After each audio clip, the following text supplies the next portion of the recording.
Welcome to Conversations with Healers, a podcast and video interview series that features intimate, soulful, and cozy conversations with self-healers and healers.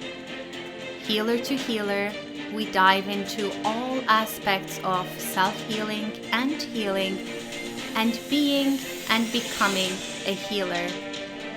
I am Damla. I am a healer and the host of this podcast, and I can't wait for you to listen to this conversation.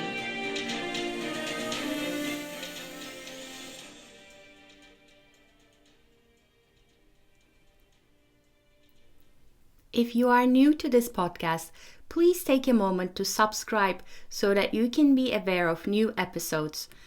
I also invite you to visit adropofom.com, adropofom.com, where I share a lot of free resources for self-healing and healing, and you can take a free quiz to find out what your energetic wounds are and how they may show up in your life. Discovering what your wounds are is the first step in healing them. I hope you enjoy this episode. There is one more thing I would like to share with you before you listen to this episode. I created a wonderful container to help you heal your energetic wounds and activate the infinite light and potential of your inner children. It is a crystal energy healing membership called Chakra Bliss Vault. Every month you will receive 3 new crystal healing sessions. Plus, you'll immediately have access to my entire energy healing recording library when you sign up. The membership is really affordable and will continue to be so. You can find out more about it at adropofom.com, adropofom.com. I invite you to make healing your energetic wounds and connecting with your inner children a priority and invest in your well-being by becoming a Chakra Bliss Vault member. Hello everyone, this is Damla with A Drop of Om, and I have today with me a wonderful healer, Rachel White. Hi Rachel. Hello. And I'm excited to dive into all the many aspects of your healing work. Rachel is a shaman, psychic, medium, energy worker, spiritual transformation coach, and herbalist, creator of the Totem tarot deck, maker of Totem flower essences, and the host of the Skeptical Shaman podcast. Hello and welcome. Hello. God, that list. I am manic. when you hear someone else say it, you're like, whoa, I might need a vacation at some point. But it's one of those things when you find yourself aligned with passion projects and you get really excited about things, you just start doing them. Energy flows where attention goes. Yeah. That's true. And I feel like these things are like, there's the thing you start with, like the gateway drug. Yeah. That leads into other things along the journey. But tell us about, let's go to the beginning before you started on this spiritual healing, richness journey. What was the catalyst? How did you get into all this? What was your story? Well, I was exploring all of this and actually building my spiritual practice, which is called Totem, when I was working full-time in corporate outsourcing and real estate. And so I'm kind of the unlikeliest healer, if in high school, in the yearbook, least likely to be, that would have been me for this work. And I got into it because it works. And one of my primary drivers in life is to never be dogmatic. So, I went to Catholic Jesuit school my whole life, and I got a real bad taste in my mouth about organized religion because I just saw a bunch of people voluntarily shutting off their frontal lobes a lot. That's not always the case. I'm generalizing, but I was like, yuck, I don't want that because it's dogmatic. They don't even think about it. They just do it. And then, as an atheist, new data came in for me. And I go, well, I don't want to be dogmatic. I can't commit the same thought crimes I saw other people committing. So as new data came in, I would skeptically explore it. And I was blown away by how real and effective so much of this is. And once you start down this path and then you go into a corporate office, in my case, I lived in downtown Chicago at the time, and I lived a few blocks from our global headquarters where I was working. And you just hear people talking about a PowerPoint deck, and you can't make yourself care.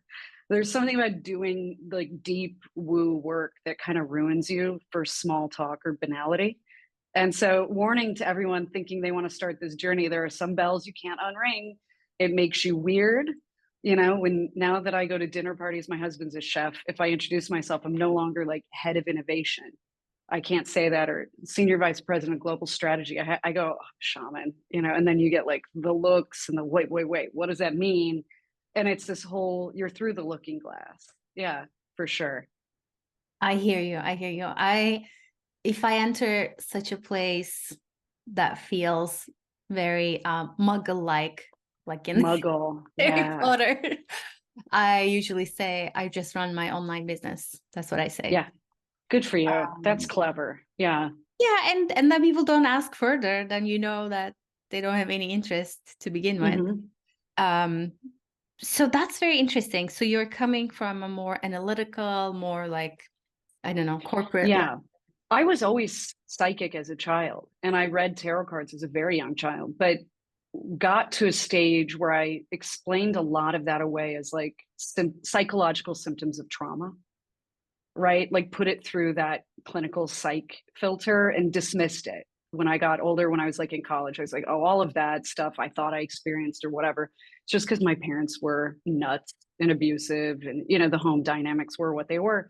And it was really convenient to be able to kind of turn that off and just be a straight, like, evolutionary biology explains everything, and go about your day. And what's interesting about that is I was really happy and I slept really well when I was a smug atheist. Like, everything made sense. It fit in little boxes, right? And then because I am psychic, eventually the crack in the dam broke through and I started having experiences again and going, oh, other people are observing things that I'm observing simultaneous. Like, it's not just within my own mind's eye. And that's what really kicked off the more earnest journey and building my spiritual practice. And then looking back at childhood through a totally different lens and putting that into context. And one of the big things I've discovered with shamanism in particular, which is cross-cultural, everywhere in the world has their own brand of shamanism, and it generally looks and feels about the same despite some cultural nuances, is shamans see things as a little more literal. And so this is going to sound funny, but I don't view ancient peoples as primitive. And I don't think they were using a lot of analogy or metaphor. I think they were describing, drawing, writing what happened. And so I look at spirit as a very real thing now that interacts with people, and it explains quite a bit, including, by the way, the Bible. I think some of that stuff happened. It's not my religion, but it's fascinating to me. Where I want to take this to is I want to go to the name of your podcast, The Skeptical Shaman. So I'm hearing you explain a little bit why the shaman. So why the skeptical? Well, I refuse to get confirmed, which is a thing. It's like a second baptism in the Catholic Church when you're about, 13, 14, 12 years old, because they couldn't answer my questions. And by that, I mean like the priests and the nuns. I had existential questions that no one could answer. And that's a form of skepticism. And then when I had other spiritual experiences as a young adult in my early 20s that kicked off this journey, you inherently become skeptical of what you believed before and what you're told. So, right, like I was skeptical of my own atheism because new data came in. People view skepticism as cynicism. Those are two different words. Skeptics believe in things. They just want to approach it in a way that is evidence-based and is rooted in objective reality. And also, like, how is this useful? Why does this matter? What are we doing? I think any spiritual journey begins with skepticism. It's the other side of the coin from curiosity. Like, if you're curious, you're questioning things. If you're questioning things, you're playing the role of the skeptic and going, wait a minute, that's not quite right. So we named the podcast The Skeptical Shaman because we talk to everybody. We talk to true believers. I had a Catholic exorcist on the show. It was fascinating. There's actually a movie about his life. and I talk to atheists. We talk to everybody in between. So true believers, skeptics, and cynics, because generally we have more common ground than not. And across different, like I interviewed my friend who's an Ayurvedic practitioner. I have another friend who's a practicing witch. The things that we all have in common that are rooted in reality, they're incredibly powerful. And so it's a show or a podcast about shared common ground. And not, you don't have to believe anything in blind faith, empowering people to ask questions. Someone makes you uncomfortable in the Kundalini yoga studio, go with that, listen to your gut, like empower yourself. And skepticism also tends to go along with intuition. If I feel myself getting skeptical and wanting to know what's in that, there's usually a little bit of gut intuition with that as well. Hmm. How do flower essences fit into this for you? Like, what do you find in them to be true to you, or as you say, like Yeah. evidence-based? And I feel like in all the things we do, yes, there's the evidence of like subjective truth, Yeah. feel. For me, crystal healing, I know Yes. bones, it works, and there's magic in it. But then there's the leap of faith part. Mm-hmm. There's the part that like I don't have like a million studies on this part. Yeah, and you're never going to get those studies in part because there's no profit motive in it. And see, that's where the skepticism comes into play. If crystal healing and flower essences and herbalism and energy work like Reiki work, that's a real threat to, a profit making monster in our world, known as like the medical pharmaceutical industrial complex, I guess you could call it collectively. So my skepticism also says there's a reason there aren't those studies, because nobody's going to make money because these things are everywhere and they're free and they're good. So that doesn't necessarily bother me that there aren't those things. And to me, if it works for you, it works. And actually, flower essences are a great example of this, because I had a friend give me like 15 years ago a bottle of Bach Rescue Remedy, which you can get at Whole Foods. Bach is actually a great brand. And she gave it to me and she's like, this will help with work stress. And I was like, obviously this works because of placebo effect. Somebody tells themselves this is going to work, so they take it. Forgot about it. A few months later, I said, I'm going to run an experiment. I'm going to start taking this every day, mainly so I could like win an argument with my friend who was generous enough to give me a gift. It's just like one of those city people attributes. Like when I meet up with her for coffee, I'm going to give her a hard time. About 2 days in, I started seeing the auras of plants for real. And it was notable. And it took me aback. And I thought the only thing I've changed is I've started taking Rescue Remedy. So kept taking it, took notes. And then I said, now I'm going to stop taking it. And about 2 to 3 days into stopping, the auras went away. And so then I would pulse it and I would journal and take notes. And I was like, this works. There's something to this. It's actually really working. And used flower essences as a consumer, as a user for the better part of 15 years, and didn't set out to make flower essences. What happened is I was in downtown Chicago during COVID lockdowns, and I had a meditation center that had a private roof deck. And my husband and I, he's a chef, he's getting paid to stay at home. And I said, why don't we plant like flowers and stuff? Like, let's do something. Because we weren't allowed to go to the park or run on the lakefront path. You didn't have access to nature.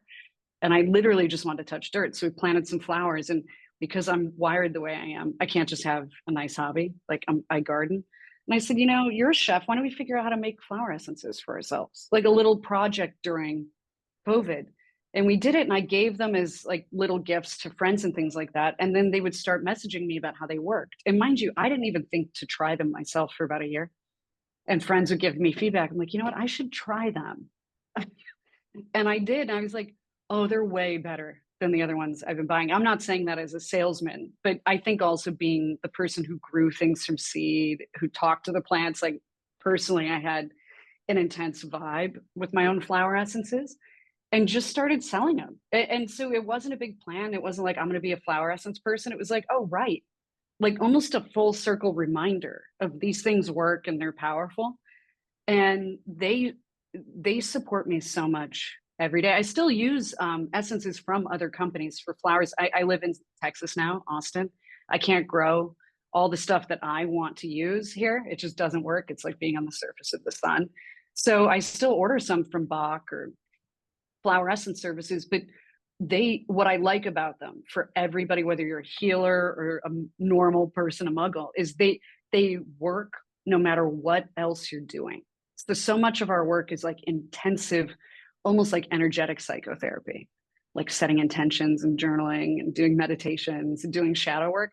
Flower essences, you just put a few drops in a bottle of water and it's energetically imprinting the quote medicine of the flower on you, and they just work. So it's an easy thing to incorporate. It's super sustainable and it moves people gently. And, you know, I do herbalism for other clients, and those tinctures are a lot more powerful. Flower essences almost never trigger allergic reactions, issues, because they're 80% water, filtered water. So they're entry level and accessible for everyone. I love them. They're literally magic potions. And it's wild to me. I have a book club as a part of my Substack, and the book we picked for this month is, because a client recommended it, The Secret Life of Plants. Have you read that book? It's on my list, not yet. It's blowing my mind. They're telepathic, and the first several chapters are about these experiments, scientific experiments that demonstrate that flowers and plants are telepathic and they form bonds with humans that raise them. And I was like, this is how they work. Like, I started to get into the how because of that book recommendation from a client. And so every day I discover new ways in which they work and reasons why. It's a fun adventure, and it's fun to garden. It's really good for you to be outside and be in contact with nature and learn how to grow things and tend to them and have that relationship with nature has been really awesome for me. This is fascinating to me because I'm hearing all you say. And also beyond that, what I'm hearing, like as a general principle, is that the key is finding what works for you. Yeah. And I feel like the universe keeps bringing you those opportunities, like your friend gifting you that particular. Yeah. And for me, like I can't keep plants alive for the life of me, indoors or outdoors. So for me, my guys were like, yeah, crystals, they're easier for you. Well, and crystals to me read as very alive. They're just a different kind of life form, right? Absolutely. Yeah. So I just want to say to our listeners, just as a general principle from what I'm gathering is finding that right kind of energy medicine for you, the subtle medicine for you. And also having an open mind. You know, I had preconceived notions, right? Like I was initially dismissive of the flower essence working. But then when I used it, I let the new data in. And I said, oh, this actually is a thing. And I think a lot of people get concerned about changing their mind or being proven wrong. And the way my brain works, because I mostly focused on things like innovation in corporate, which means you have to change your paradigm and turn your ideas upside down a lot, look at things different ways, and be super agnostic and open-minded. It really helps to just, you never know what works. You know, I have so many clients, especially men. It's funny, who say things like, you know, I used to think crystals were BS, right? And I had this idea of the crystal hippie lady and whatever. And then they sat with a crystal and, you know, they're having an emotional release. They're feeling warmth emanate. Like, this is a real thing that happens all the time. And giving yourself permission to be open without being vulnerable, right? Like trusting yourself to explore and go, I'm smart, I'm intuitive, I've got this. I don't need to be worried about it. Yeah. I've had a lot of, not a lot of, but a number of men as private clients, and in my group healings, I've had, there was a dad who would come in with his teenage daughter to my crystal group healings. Other people, like usually coming in with their partners or wives or girlfriends. And then occasionally people who are just simply interested in it. And my experience is that there are so many male identified empaths out there who don't even know that they are empaths. And they struggle with it. So and they feel very alienated from our sort of work from the quote spiritual community. It what they see of it reads as something that's not really for them. That's their initial take on it, right? And I love working with men, and I want more men in this space because, if men heal, it gets better for the rest of us. I don't see things as zero sum, like, well, women have it harder. Trust me, I'm as feminist as the next person, but we all need each other. And the healthier men are, the healthier we're going to be, and vice versa.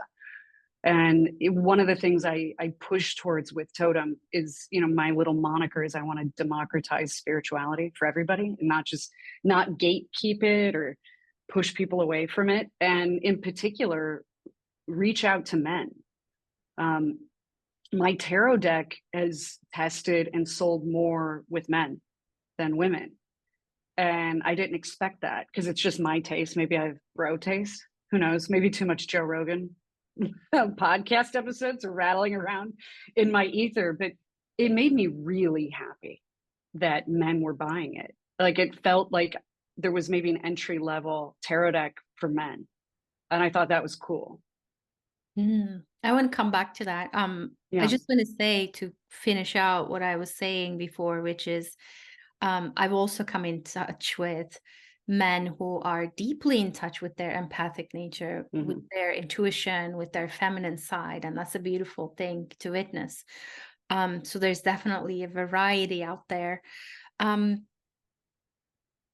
Which I want to jump to a completely different subject and ask you about, because your website is totemreadings.com, and you call your flower essences Totem flower essences, and I believe that's the name of your tarot deck as well. Yeah. What does totem mean to you? Why totem? Well, it's specific and also very general, meaning when people hear or see the word totem, they think totem pole. I am part Native American. They think specifically maybe Native American culture. But also everyone's totem is different. So we all have one. And the way I describe a totem is it's something that anchors you, like your essence, to reality and to the spiritual world a lot. And so that's why I like the name of it. It's, you could have a totem animal. Have you seen the movie Inception? Yeah. Yeah, Dream Within a Dream. And their little, like the little spinning top was his totem.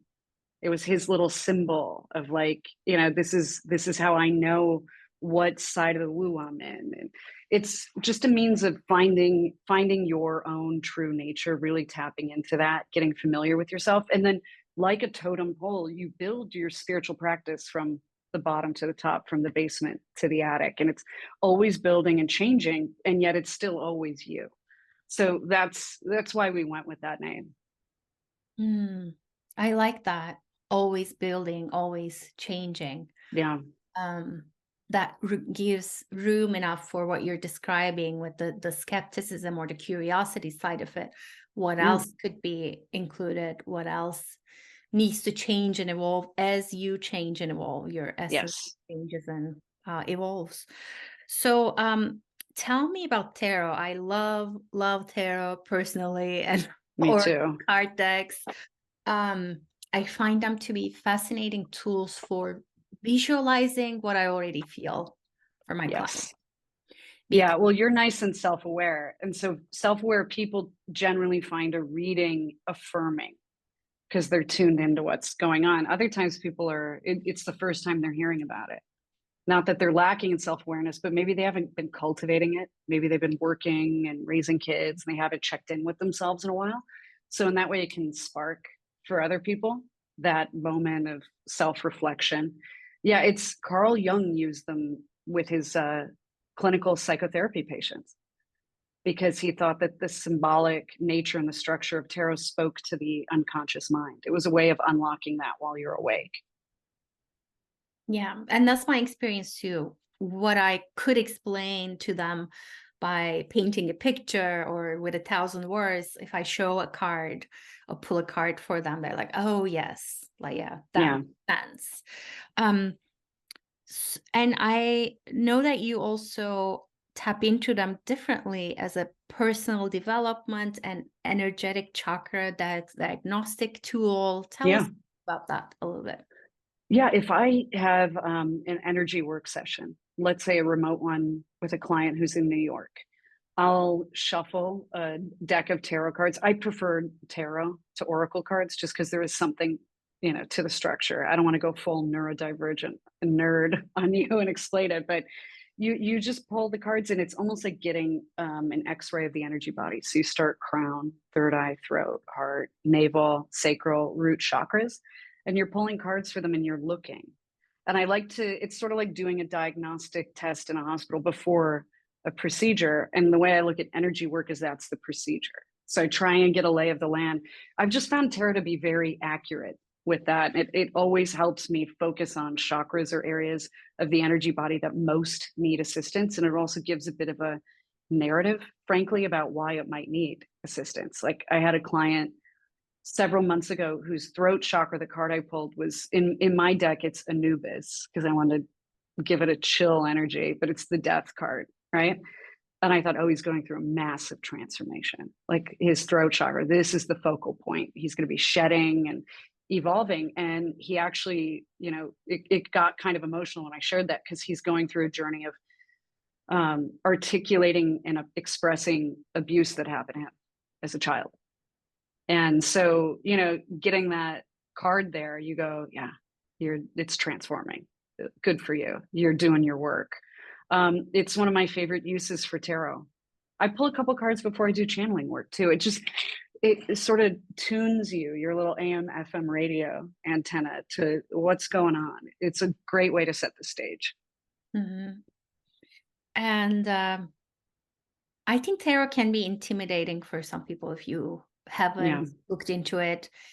If you don't fully understand the range of the symbols, for something like a death card, it doesn't mean always an actual death, but it almost never does. There is meaning within meaning, just like the dream you were describing, like layer after layer after layer of things for someone who spent time with a particular deck or a particular set of decks like the tarot. There's always things that are communicated in a certain way. So if someone's interested in that, I would say start slow. Mm-hmm. Start maybe with the majors. And also be patient with yourself.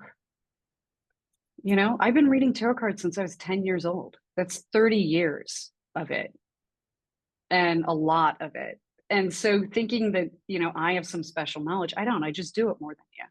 So just start doing it. The more you do it, it's like anything else, the iterating. I think in Japanese culture, they call it kaizen, the pursuit of perfection by doing. And you get a hand feel for it or like an intuitive muscle feel. And you start to build your own language with the cards. Everyone's going to read cards differently. That's the other thing is there's no such thing as doing it right or wrong. Absolutely not. I like when clients develop their own meaning for one of the cards in our deck and they email me. That's really poignant for me. Yeah. One of my favorite things to do is I've done a reading, I occasionally stop or get the hint to say, okay, what are you seeing in this card or in this set of cards together? Because there's always something. You're right. There is the lens of the reader, but you are a an antenna as well. So anything that comes through you is valuable. That said, I think for people like us who do read for other people, there's something to be said about what you were describing earlier, which is we have those blindfolds of not being aware of what we're not aware of, all of us, including us. So I do find it valuable to get that kind of reading for me personally, and for everyone every once in a while. Oh yeah, as people who do this work, it's crucial that you learn to receive for a variety of reasons. One is it's good for you, it gets you excited again about what you do. Like I don't do astrology, not because I don't like it. It's not where my energy goes. I have several friends and clients and collaborators who are excellent, very different astrologers, and I regularly get chart readings like what's coming in 2024, what are we looking at here? And so number one, it's you're in a receiving mode. You get to do a little self-care. That's how I view those sessions. But the other thing is, as a practitioner and a small business owner, it's a reminder of like what it's like to be the client, which I think it's important to stay close to that. Like, what did I feel in that session? I gotta, you know what, maybe I delivered that news a couple weeks ago a little harshly. Like going back and just refining your approach. It's sort of like my husband's a chef. When we go out to dinner and he eats, it's a way of continued learning about, you know, the diner's experience again. Mm, I like that. The chef example, especially if you go. And I Yeah, bet he likes food too. That's another thing. Sometimes I just yeah, enjoy checking out another healing method without yeah.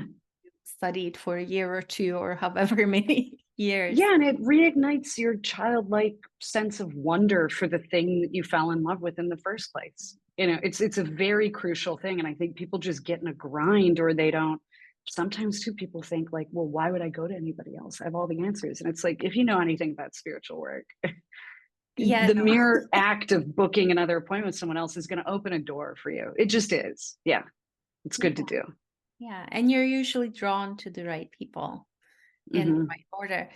Yeah, it's interesting. You and I were talking a little bit about self-healing for healers, Yeah. how important that is. And I love you tying receiving those types of readings. Definitely for me is a self-healing tool. And I love doing that. What do you do for you when you Well, it's a big focus for me right now. So this interview came at a very good time because I'm very second chakra dominant, and I'm very excited about my work, which means I work too much as a default. And part of it too is growing up poor in challenging circumstances. I think I only felt like I had value if I was doing, you know, so I'm still working on that. So November, December of this year, I slow down from appointments. Your clients don't go anywhere. Everything's fine. Everything's cool. You're going to be fine. No one's going to be homeless. Giving yourself permission to not do so much direct client work for fits and starts is very important. I think because it's a tough business model. When you do this full time, people are very reticent to do that, and you just get burned out. Another huge thing that I like to focus on is getting back into the human experience.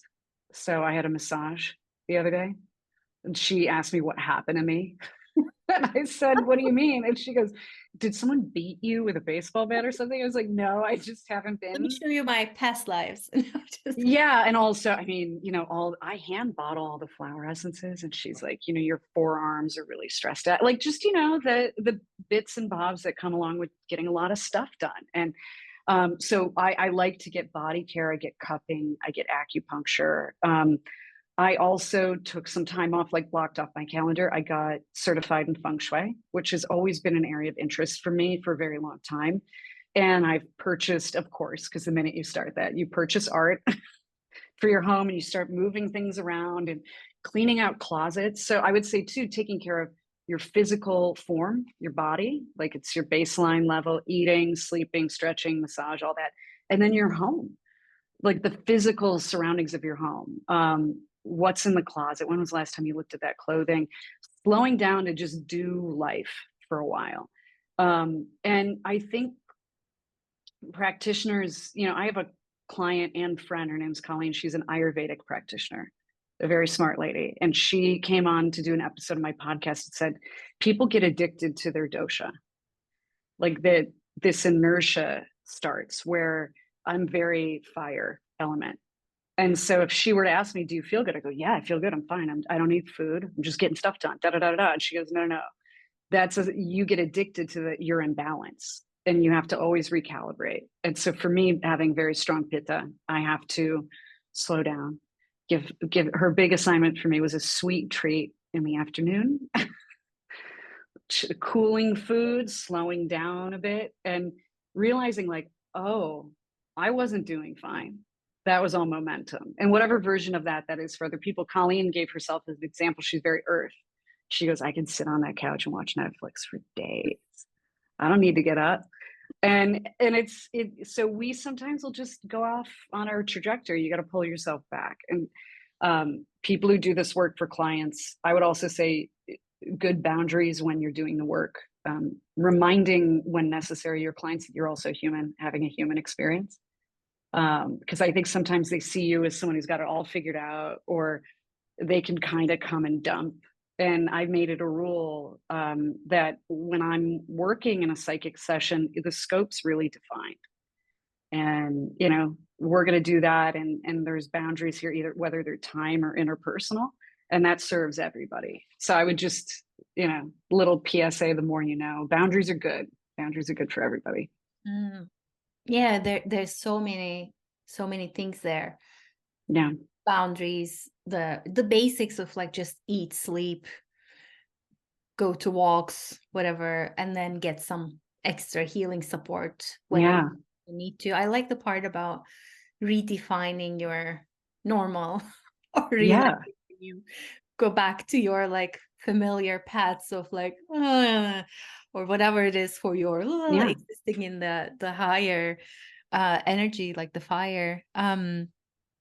For me, definitely, fire is not it. I have a lot of air in me, and for me, it's sometimes I'm like I'm taking notes of like 20 different projects, Oh, whereas there's yeah. that one project on my desktop that needs my attention, and I'm like, okay, Damla, let's come back from the la la land into the reality of the situation that earthwork needs to be done. Yeah, and you know, even just a little bit of feng shui, adding earth element, adding wood and stuff to your surroundings or earth tones, for me, are very grounding. I get a lot of energetic movement from visual cues in my environment and materials. I'm highly sensitive to them. So I have an energy workroom next door where everything's earth tones, everything's images of, you know, Japanese silk screen with little birds and flowers, and the light's dim in there. It's not dark, but it's dim. And I'll have clients come over and they walk in the room and they go, "Oh my God, I just want to take a nap in here." I'm like, that the room is this is the nap room. And because I need to give myself a space that's going to give me the Pavlovian cues to ground and to slow. Otherwise, my momentum will just carry me. So that's a little bit of a hack. If you can create a little meditation area in your home that is not for client work all the time, that's all like for you, I think that really helps. It trains your brain to go, when we go in there, that's us time. Mm, I like that. I like that. So I want to ask you, you talked a little bit about it, the feng shui coming into Yeah. your world, but at this time in your life, like spiritually, physically, what are you learning? What's like the bigger lesson, spiritual lesson you're working with, and what's next? Yeah. It's funny. It's sort of a reaction to a lot of what I see, because I do spiritual transformation coaching work with clients, a lot of whom are active psychic energy work practitioners too. So they're in the business, or maybe that's what they want to do. And it's occurred to me that the landscape is a lot about, you know, being your best self all the time. And so a lot of clients approach me, they have a lot of anxiety about, am I doing it right? Am I doing it right? And it becomes this weird, stressful thing. And so what I'm trying to do by example, and also just exploring with them and sharing, is today I'm not going to try to become all that much better. I'm just going to be happy, or I'm just going to be me. Like this idea of incessant self-improvement. It's like a form of self-abuse at times. I've seen it in very extreme cases, whether it's juice cleansing and fasting, or it's, you know, whatever spiritual version of that. It's a lot of withholding from self. And sometimes you just be a person. So my big lesson right now too is not always, like I had a client the other day ask me a question. I was like, I don't know. I think I might just have a glass of wine and sit on the couch for a while. And they were like, really? I was like, yeah, like, why not? Right. And they're like, oh, thank God. Yeah, someone just said it. I'm like, and my running joke is, instead of trying to be better, I'm going to try and be worse, which is just a play with words. Like, you know, people say do better. And my reaction is I'm worse, just because I think there's a rat race to the self-improvement space. People don't know they get into it, or that I don't think it's overtly competitive, but they feel like they're running a deficit if they're not always like getting better and pushing, becoming a better person. It's like, sometimes just be a person. Just be loving, just be happy, be present with your family. And so the last 2 months of the year, that's really where I'm focused on it. I'm not trying to explode my growth. I'm not trying to go up to 5D. I'm just going to kind of like clean up the house and, chop wood, carry water, right? Like there's real wisdom in the material world and the mundane that I think we ignore sometimes when we're on the woo train. I like that. And giving yourself space to be human, Yeah. be all that you are. Yeah, and we're going to go see a bunch of live comedy here in Austin. There's so many great comedians here, my husband and I. And it's like laugh at yourself, laugh at life, have a nice meal. And I just find sometimes spiritual practitioners over time, they start lacking a sense of humor too. Like this stuff is funny. It's funny. Life is funny. And sometimes the dark stuff's funny. And you're remembering that you're a person in all of this and you're not maybe an ascended being just yet. And so have a little fun while you're here. And there's a humility that comes from having fun. It's just inherent. You don't have to aim for it. You're like, yeah, life's not that serious. I'm not that big of a deal. It's funny. Mm. And I find that going to see like live stand-up comedy really helps me just loosen up and, get into it a little bit. Yeah, I like that. I think for me, it's there's something to be said about your partner having a different focus in life than my husband's Yeah. college professor. Works with mathematical models, and he's a very down-to-earth person. So him and my daughter, who's a Taurus, another earth element, I feel like they do when I'm like, oh, into Yeah. the atmosphere, they bring me down back to the dinner table and like just enjoying life and food and being together. Yeah, he's my husband's very practical and good at stuff that I'm not good at. And one of the things that he's helped me with, I microdose with mushrooms every day, and we just grow them for me. And because of his background, he's pretty good at like formulas and ratios and things that I'm not very good at. And so he's not full woo, but he's like supportive of the woo, which I assume your family is too. And they benefit and we benefit. It's our differences that really help us. And that's why, on my podcast, I try to get into like, people are different, but not really. And we can learn things from people that believe things other than what we believe. You don't have to believe their thing to benefit from listening to that, right? If you take one thing from it, good for you. You're better for it. It's the diversity of thought thing. Yeah, Yeah. definitely. I know a lot more about video games. By the And way, I probably, love video games. There's a reason we yeah. can't have them in the house. I love them a little too much. It's the one vice that triggers full addiction behavior in me. Mm. I used to take days off of work when I was at a big four consulting firm to play a children's video game called Viva Pinata. Have you heard of this game? No, I haven't. You have a garden, and then you try and lure pinata animals in and build an ecosystem. And I was like on the leaderboards in all of the world. I was crushing Viva Pinata. I was on Reddit subreddits about what to do on certain levels. And yeah, that's one area that it's dangerous. I can't have it around me. A glass of wine's fine, but video games become problematic because they're so much fun, which I'm sure your family will tell you all about that fun. Yeah, that's what my husband's world is. And he loves it, and he reads about it, and he consumes podcasts and other things about it. It's his world. I call it like his geek area. My geek area is, healing, healers, Yeah. crystals, flower essences, that kind of thing. He's just different. But occasionally he surprises me. I'm like, I might tell him something about chakras or healing or whatever, and then he would repeat it back to me, and I'm like, whoa, were you listening? You were. One recommendation for all of you is there's a genius who creates several podcasts, but one of them is called Rabbits. And it's literally an intersection of like quantum spirituality and video games. And it's, available on Spotify and Apple. It's called Rabbits. You'll remember it. And he might like that it's based on chaos theory and strange attractors, which is a mathematical theorem. And they're not that far apart. And it might be fun for you guys. And the main characters in Rabbits are always girls playing video games, which I like. Because, you always get that stereotype of it's boys. And I think it's kind of fun that they're featuring the female nerds in our society. Yeah, Interesting. I will look into that. it's really good. Yeah. Thank you so much, Rachel. How can people find out more about you and your amazing work? Yeah, totemreadings.com. That's my website. Best way to reach me is via email. You can just email me through the website, or it's rachel@totemreadings.com. I'm on Instagram as totemrach, but I am passive aggressive about being on Instagram because I don't like it all that much. I have great experiences on it, but social media just gives me the willies kind of. And yeah, I the Skeptical Shaman podcast is anywhere you listen to podcasts. We usually do a preview of episodes a week early on Substack. So if you go to Substack Totem Readings, I love Substack. Unlike other platforms, you don't get anything pushed to you. It's subscriber only model. So you don't get fed stuff you don't want to look at. You can follow journalists, you can follow my weird stuff. It's fun. Cool. Thank you so much. And you have a gift for our listeners, which Yeah. you have a coupon code for 50% off your flower essences.